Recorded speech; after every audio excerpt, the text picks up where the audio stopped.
Assalamualaikum warahmatullahi wabarakatuh. Perkenalkan, kami dari kelompok 2 ingin mempresentasikan tugas ujian akhir semester pada mata kuliah Sistem Pengendalian Manajemen yang berjudul Manajemen Kompensasi.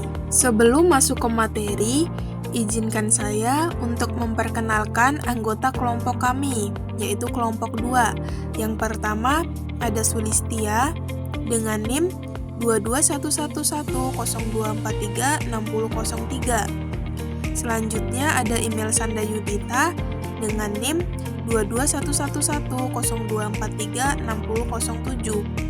Dan saya sendiri, Siti Aisyah, dengan NIM 221110243604. Apa definisi dari kompensasi? Kompensasi adalah semua bentuk imbalan yang diberikan kepada karyawan sebagai pengganti atas kontribusi mereka terhadap organisasi. Selanjutnya, apa tujuan utama dari kompensasi? Yaitu untuk menarik dan mempertahankan karyawan berbakat dan berkualitas, serta meningkatkan motivasi dan produktivitas. Apa saja komponen dari kompensasi? Komponen dari kompensasi itu ada 4. Yang pertama ada gaji, yang kedua ada fasilitas, yang ketiga ada tunjangan, yang keempat ada insentif. Yang pertama, gaji adalah kompensasi dasar yang diterima karyawan secara berkala, biasanya dibayarkan bulanan. Yang kedua ada fasilitas, adalah keuntungan tambahan yang diberikan kepada karyawan seperti asuransi kesehatan, cuti, dan pensiun. Yang ketiga ada tunjangan, adalah tambahan pendapatan seperti tunjangan transportasi, makan, dan juga kesehatan. Yang keempat ada insentif, adalah imbalan yang diberikan berdasarkan kinerja seperti bonus, komisi, dan saham. Lalu, faktor-faktor apa saja yang dapat mempengaruhi kompensasi? Faktor yang pertama ada industri, yaitu gaji dan manfaat dapat bervariasi tergantung pada industri tempat karyawan bekerja. Faktor selanjutnya ada peran pekerjaan, yaitu peran pekerjaan yang lebih senior atau yang membutuhkan keahlian khusus biasanya memiliki kompensasi yang lebih tinggi. Faktor yang ketiga ada kinerja, yaitu karyawan dengan kinerja yang baik dapat menerima insentif dan peningkatan gaji. Dan faktor yang terakhir ada ukuran perusahaan, yaitu perusahaan besar biasanya memiliki anggaran yang lebih besar untuk kompensasi dan juga manfaat. Faktor-faktor yang mempengaruhi kompensasi juga terbagi menjadi 2, apa saja? Yang pertama ada faktor internal, yang kedua ada faktor eksternal. Faktor internal terdiri atas 3, yaitu yang pertama ada kinerja karyawan, yang kedua ada jabatan dan tanggung jawab, yang ketiga ada struktur organisasi. Yang kedua ada faktor eksternal. Yang pertama kondisi pasar tenaga kerja, yang kedua peraturan pemerintah, yang ketiga kondisi ekonomi. Selanjutnya ada sistem kompensasi dasar, terdiri atas 3 bagian. Yang pertama ada gaji pokok, yang kedua ada tunjangan, yang ketiga ada kenaikan gaji. Gaji pokok yaitu kompensasi dasar yang diberikan secara berkala. Tunjangan yaitu kompensasi tambahan yang diberikan berdasarkan kebutuhan. Selanjutnya, kenaikan gaji yaitu penyesuaian gaji berdasarkan kinerja dan masa kerja. Kompensasi tidak langsung adalah manfaat apapun bagi karyawan yang tidak berbentuk uang tunai. Terdiri atas 4 bagian.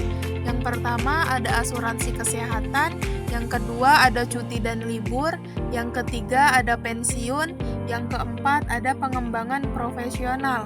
Yang pertama, asuransi kesehatan, yaitu menjamin kesehatan dan kesejahteraan karyawan.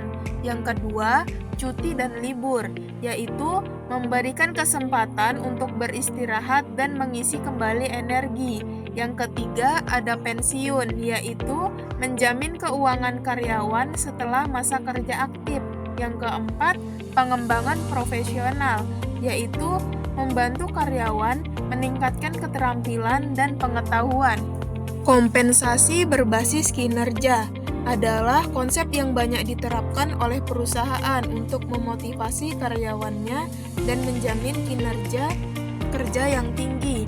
Ada 3 bagian, yang pertama ada bonus, yang kedua ada komisi, yang ketiga ada program saham.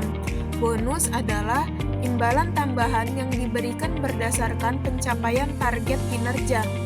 Komisi adalah kompensasi yang diberikan berdasarkan penjualan atau hasil yang dicapai. Selanjutnya, program saham adalah memberikan kesempatan bagi karyawan untuk memiliki saham perusahaan.